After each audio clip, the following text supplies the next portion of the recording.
with so many things, man, to where we can't even live or think for ourselves, which they are right. They are right, brother. So when we go out there, here we go with this election. I'm going to jump off in it. I ain't going to even give you an opportunity to even jump that in there.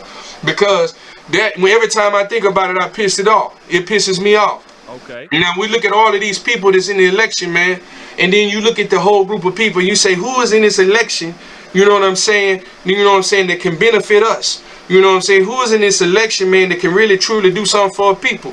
But then when you listen to them, the ones that you expected to have an understanding on what a mayor is and what a mayor is supposed to do, then you know what? You can't find that in them.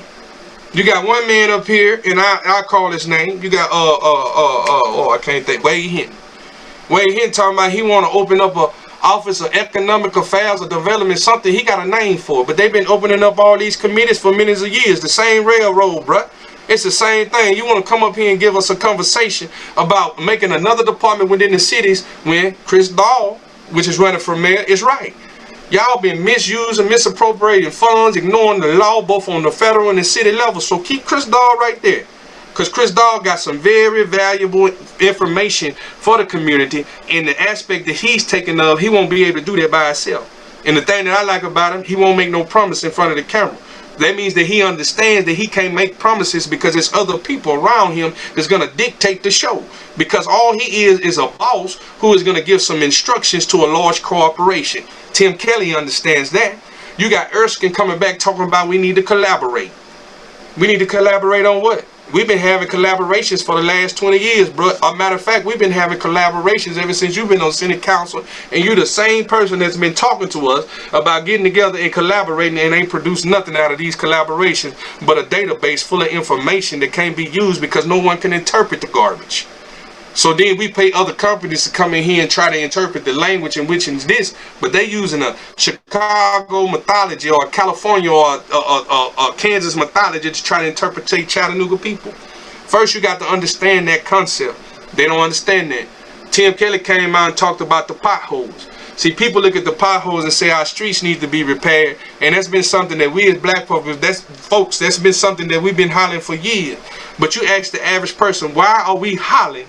We need to fix our streets. We need to fix our city infrastructure. They can't tell you why. Why? It's because we already stay in a private community. We invest in our vehicles. We invest in school buses. We invest in all of these things with taxpayers' money.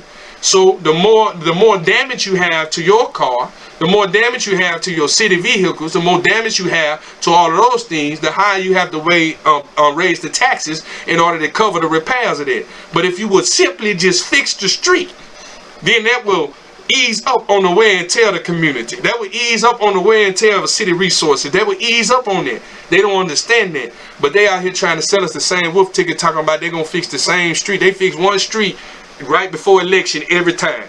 They're going to fix one street. Each council person going to fix one street in their community right before election time to say that they spend money in the streets in the neighborhood. They ought to be ashamed of that shit.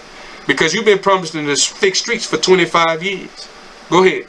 It seems like they give up. It's like my thing with that is, and I told Monty Brewer, I said, hey, bro, I don't, and people get mad at me. I said, I don't vote. And he was like, he kind of gave me that look. And I was like, look here, man, this is my thing. First of all, I'm a working man. And I told him this. I said, I'm a working man. In the state of Tennessee, we have what is called, what is it, right to work. But really, it's right. It's a right to work state. I can fire your ass at any time. So my thing is, I tell people, hey, you want me to vote for you? You need the lobby to get rid of that first. Immediately. Because it was meant for us. It was meant for us. And I because know we that. learned some law. We learned some law. It was meant for us. So my thing is, I'm like, look, bro, that's what we need to deal with first. I hear all this foolishness y'all be talking about. And then y'all give us like I saw one of your videos, how they give us the same plan repackaged. I ain't sure. Look at Kim. So listen to this. Kim playing off of Erston. Kim, don't let it run for me. She playing off Erston. Erston saying, let's collaborate. All right. Kim saying, let's get everybody to the table. Where the motherfucking table at? I'm sorry, bro. I didn't want to be profane, but where the table at?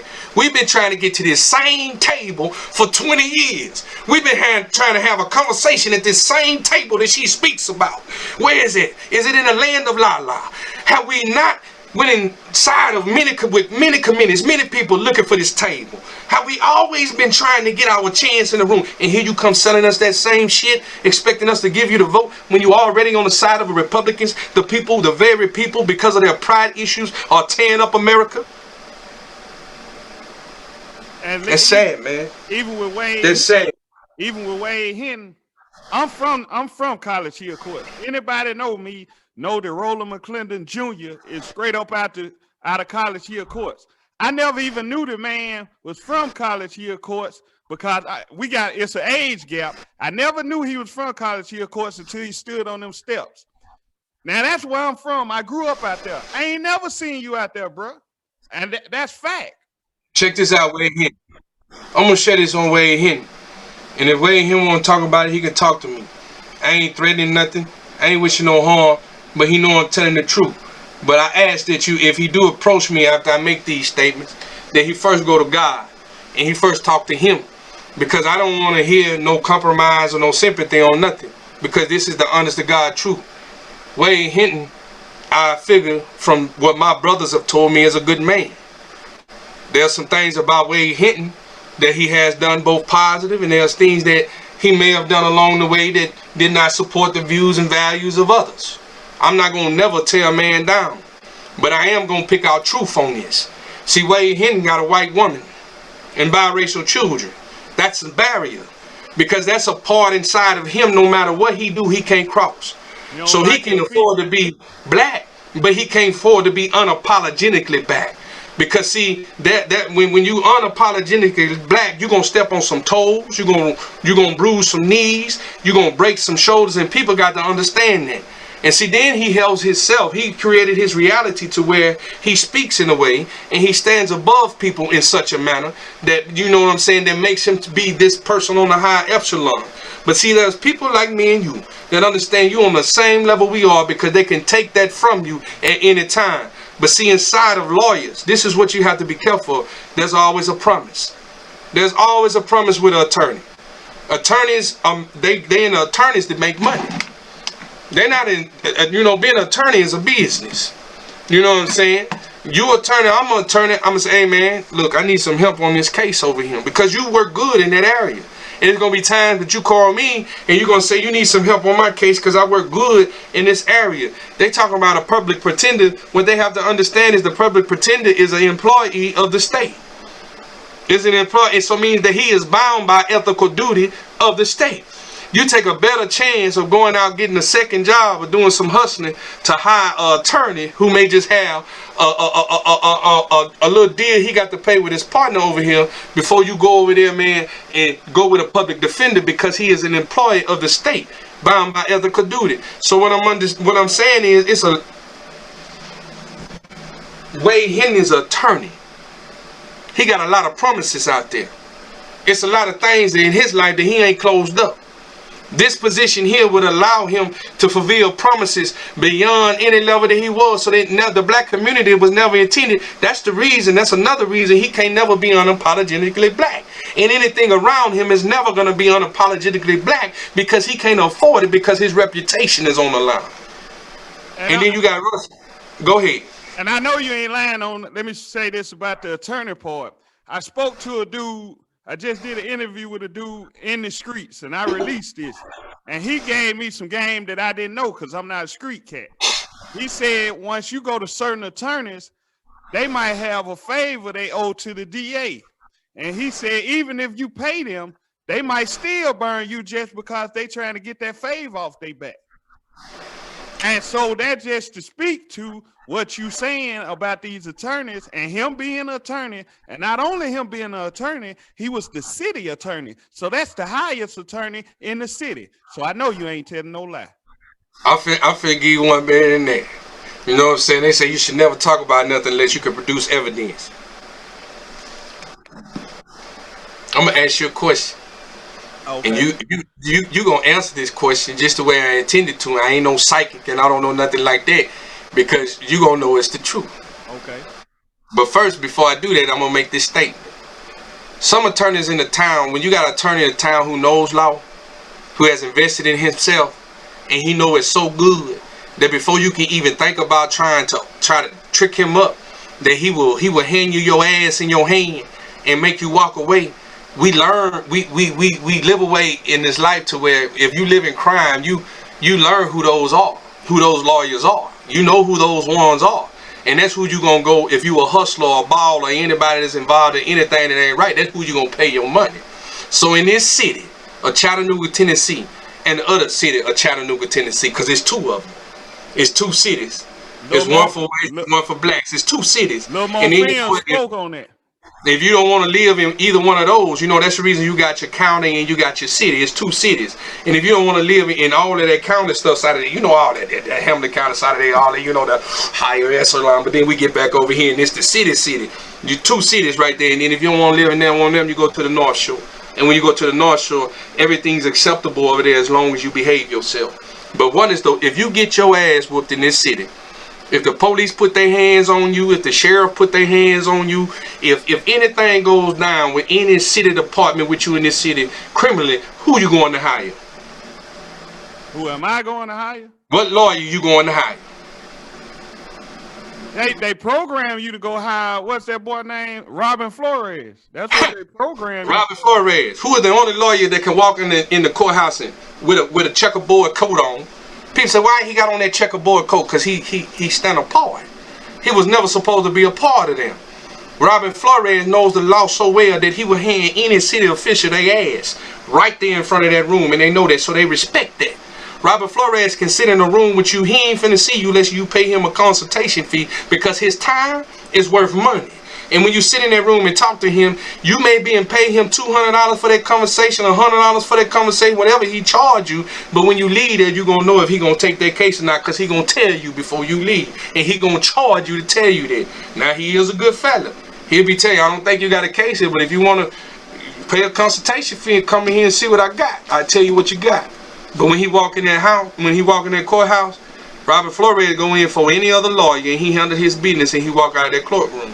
Matter of fact, if something big, you got to go to trial, he got his own day.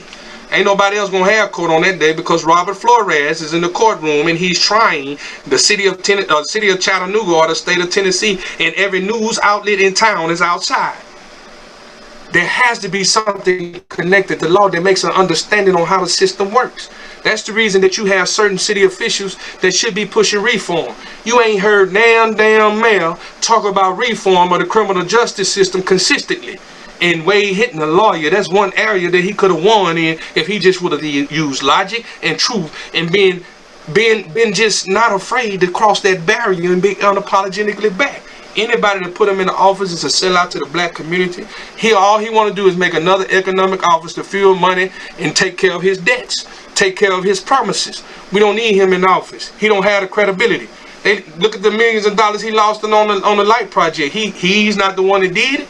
But the way that it looks is that he's the one that executed the plan for somebody to do it. He the fall guy. And that's who. And in order for him not to be the fall guy, he got to be made. Why did it take him so long to get in the campaign? He waited till everybody else jumped in to see. Oh, and Miss Woods. You know, I really ain't got nothing to against Miss Woods, but then I just don't understand the stuff she do, man. And it confuses me, man. If you say that you this trailblazer, why you not showing up to the meeting when they had a conversation? You talking about the only one that you gave true power is the arts. Miss Woods, we need more than that. We have been robbed as black people. We don't need nobody looking at no opportunity to get no check. We went and talked to the cosmetology school and went over here and talked to these guys and scheduled a live meeting like that was supposed to excite the black community. That was more of, you know, I love the barbers and stuff, but y'all charge too much. I learned how to do this on my own. I ordered me some little pencils. I ain't perfect yet, but I'm practicing. You got me waiting on Style C to charge me $15 to $30 to do my face, and I'm in a black community going to a black barber shop trying to support a black man, and you don't understand, man. If you can't whip my face in 15 minutes, man, and get me in and out of there with a straight razor, man, with all perpendicular horizontal lines on my face, man, without talking to me or anybody else while you doing my hair, you don't deserve $15 to $35, because that's what a master barber does. A master barber only takes appointments. If you ain't no master barber, man, you need to be taking walk-ins so you can become one. You fucking up the trade, man, and you stealing from black people. So we get these concepts mixed up, man. There's a lot going on. She gonna go meet with these people. But this is the one thing. If we close down every black house store in this town, the city of Chattanooga and Chattanooga, Tennessee, and told them the only thing that y'all was able to do is natural hair and cut, you know what I'm saying, and just cut heads, you know what I'm saying. That's all y'all able to do in this town. There's no more selling hair products that our city charter don't support it. If hypothetically that can happen, that'll put at least $2.2 million back into the community a year. That'll be $2 million off top easily back in the community in a year. But she want to go over there and meet with them to see how to take more money and milk our people. She want to go over and meet with the arts and say she love arts, but I ain't never seen her doing no art. All I seen her is around organizations trying to make a name for herself, talking about I. Stop that. It ain't about you. It's about us. Stop that. You got Russell Gilbert. Russell Gilbert been up there all them years. He done did some good things or some bad things. But you out here talking about potholes in the street. Tim Kelly came out with a commercial, man, that actually opened the eyes of black people. I want to take this pothole situation a little further, right here and right now. Okay. When you drive down your neighborhood, man, and you get in the car and you done paid this money to move in this neighborhood, and every time you go down the road every day and there's a pothole in a certain area of the street, after a while you learn where that pothole is and you drive over the top of it, especially after you done went and paid to get your front end fixed. It may be a night that you drive down there and forget to swerve, man, or too tired or whatever, and you hit that pothole again, and then and really to get a good one, you need $125, $150 to go get a good alignment on 80 and up, I say.